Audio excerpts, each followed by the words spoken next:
नमस्कार दोस्तों, मेरा नाम मनीष और आपका हमारे YouTube चैनल पे स्वागत है। दोस्तों, आप लोग कैसे हैं? मैं आशा करता हूँ आप लोग अच्छे होंगे।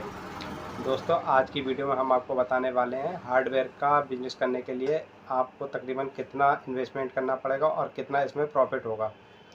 दोस्तों, अगर आप हार्डवेयर का बिज़नेस करना चाहते हैं तो ये वीडियो आपके लिए काफ़ी यूज़फुल रहेगी। दोस्तों, हार्डवेयर का बिज़नेस करने के लिए कितना इन्वेस्टमेंट करना है आज हम आपको ये बताएँगे और इसमें आपको कितना प्रॉफ़िट होगा ये भी बताएँगे। दोस्तों, हार्डवेयर का शॉप ओपन करने के लिए आपको सबसे पहले तो फर्नीचर की ज़रूरत पड़ेगी शॉप के लिए। और फर्नीचर पे जैसे काउंटर हो गया, रैक हो गए, इनमें अगर आप एक मीडियम क्वालिटी का दुकान खोलना चाहते हैं, अगर आप बेरोज़गार हैं और दुकान खोलना चाहते हैं तो आप 2-3 लाख रुपए से दुकान चालू कर सकते हैं। दोस्तों, शॉप के लिए सबसे पहले तो आपको ज़रूरत पड़ेगी फर्नीचर की। फर्नीचर मेरे हिसाब से एक अगर 10 बाई 10 या 10 बाई 15 की दुकान होती है तो एक मीडियम क्वालिटी का अगर आप फर्नीचर बनाते हैं तो तकरीबन 40-50 हज़ार रुपये उसमें खर्च हो जाते हैं आपके।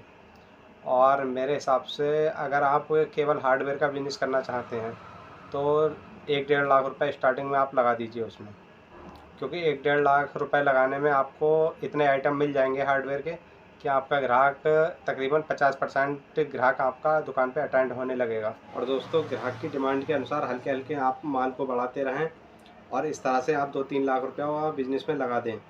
अगर 2-3 लाख रुपए आप बिज़नेस में लगा देते हैं, उसके बाद मैं गारंटी ले सकता हूँ अगर आपकी शॉप अच्छी जगह पे है तो आप आराम से मेरे हिसाब से 15 से 20 हज़ार रुपये हर महीने कमा लेंगे। दोस्तों, अगर आप इस बिज़नेस को लगातार 3-4 साल अच्छे ढंग से चलाते रहते हैं तो ये आपको 30-40 हज़ार रुपये आराम से कमा के दे देगा। और ये 3-4 लाख रुपए का बिज़नेस आपका 3-4 सालों में अगर ढंग से चला तो मेरा अंदाज़ा है 10 लाख के आसपास पहुंच जाएगा। ये मेरा खुद का एक्सपीरियंस है दोस्तों। और दोस्तों, आप ग्राहक की डिमांड के अनुसार दुकान में माल हल्के हल्के बढ़ाते रहें। आप कोशिश करें कि ग्राहक जो भी मांग रहा है, अगर आपके हार्डवेयर से संबंधित है तो आप उस माल को तुरंत दुकान में बढ़ाएं। और अगर आप ऐसा करते रहेंगे तो ग्राहक आपका वापस जाएगा नहीं। तो अगर आपने 2-2.5 लाख रुपए का माल दुकान में भर दिया तो मेरा अंदाज़ा है कम से कम आपकी दुकान का 60-70% ग्राहक अटेंड हो जाएगा दुकान पे ही।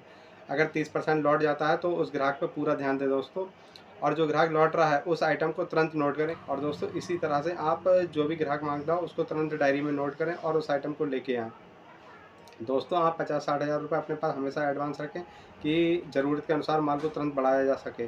अगर आप ऐसा करते हैं और दुकान से कोई पैसा खर्चा बाहर नहीं करते हैं, मतलब दुकान का पैसा दुकान में ही रखते हैं, अगर आपने 3 लाख रुपया अगर दुकान में ही रखा और लौट-पाट उस पैसे को चलाते रहे तो मेरा अंदाज़ा है 4-5 साल में दुकान आपकी 10 लाख की आराम से हो जाएगी।